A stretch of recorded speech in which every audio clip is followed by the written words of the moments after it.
Hello বন্ধুরা, কেমন আছো তোমরা? রান্না কাব্যকথা কিচেন থেকে আবার চলে আসলাম তোমাদের সামনে। দেখো, সকাল গড়িয়ে দুপুর হয়ে এসেছে, তাই খাবারের চিন্তা তো অবশ্যই চলে আসছে। খুব সহজে আজকে একটা রান্না তোমাদেরকে দেখাবো।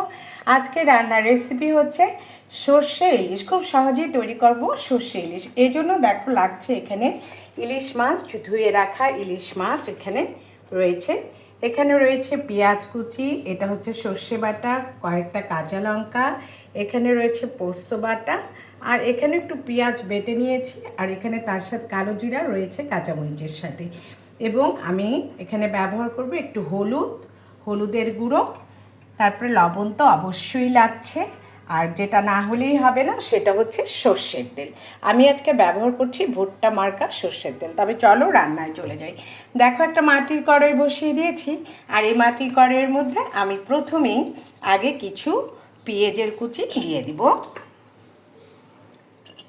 তারপরে এখানে দেখো, আমি আমার ঘরে পরিমাণ অনুযায়ী মাছ নিয়েছি। এখানে দেখো 4 টুকরা মাছ দিয়ে দিলাম।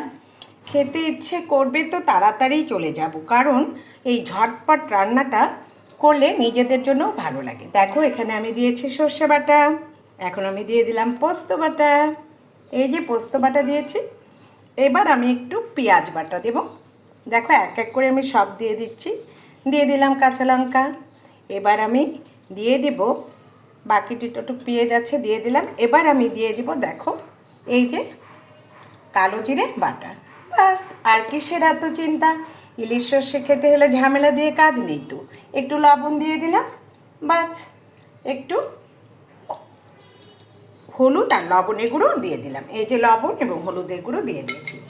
এখন যেটা না দিলেই হবে না, দেখো এটাকে সর্ষার তেল দিতে হবে। বেশ পরিমাণ খানিকটা সর্ষার তেল দিয়ে এটাকে ভালো মতো মেখে নিতে হবে। সুন্দরভাবে মেখে নিলাম। সর্ষে ইলিশ বলে কথা, খেতে ইচ্ছে করেছে। এই দেখো, একটু যদি বাটাবাটি থাকে তাহলে খুব ঝটপট এটাকে এভাবে মাখিয়ে নিয়ে সুন্দরভাবে বসিয়ে দিবে। আমি রেসিপিটা আবারও বলছি। এখানে আমি 4 টুকরো ইলিশ মাছ নিয়েছি, আমার ঘরে লোকজন কম, তাই পেঁয়াজ বাটা, পেঁয়াজ কুচি, সর্ষে বাটা যা না হলে হবে না, তার সাথে আমি অ্যাড করেছি পোস্ত বাটা এবং কালো জিরে বাটা। এখন দেখো, এখানে সর্ষার তেলও দিয়েছি, লবণ, হলুদের গুঁড়ো এবং দিয়েছি কাঁচা লঙ্কা, এবং দেখো অল্প একটু পরিমাণ জল আমি এখানে অ্যাড করলাম। তোমরা দেখতে পাচ্ছ, কারণ এই সর্ষেটা সর্ষার তেলের মধ্যেই খুব সুন্দরভাবে হয়ে যাবে। বাস, রেডি। মাটির কড়াইয়ে রান্না হচ্ছে সর্ষে ইলিশ। এবার এটাকে তোমরা একটু সময় ঢেকে দিবে।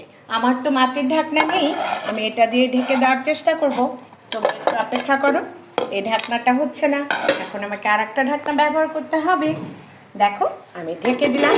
বাস, মাটির কড়াইয়ে তৈরি হচ্ছে সর্ষে ইলিশ। আর এই খুব সহজে সর্ষে ইলিশ রান্নার জন্য ঘরে তো অবশ্যই ইলিশ মাছ থাকতে হবে। 4 টুকরা ইলিশ মাছ থাকলেই বাস কর্মসারা। আর ইলিশ মাছ সাথে কিছু সর্ষে বাটা, পেঁয়াজ কুচি, পেঁয়াজ বাটা, আর পোস্ত বাটা তো অবশ্যই। স্বাদ করতে হলে পোস্ত তোমাকে দিতেই হবে। আর হচ্ছে কালো জিরে বাটা, এটা তুমি না দিলেও পারো। আমার ভালো লাগে কালো জিরে ইউজ করতে, তাই আমি দিয়েছি। আর সর্ষের তেল লাগবে, এজন্য আমি এবার ব্যবহার করেছি ভুট্টো মার্কা সর্ষের তেল। সবাই ভালো থেকো, সুস্থ থেকো। রান্নাটা হয়ে গেলে আমি অবশ্যই তোমাদের পরিবেশন করে দেখাবো। আজকের মতো এখানে রাখি। আমাদের সর্ষে ইলিশ তৈরি হচ্ছে আস্তে জালে, ঢাকনা দিয়ে দিয়েছি। এখন খালি অপেক্ষার পালা। বাই।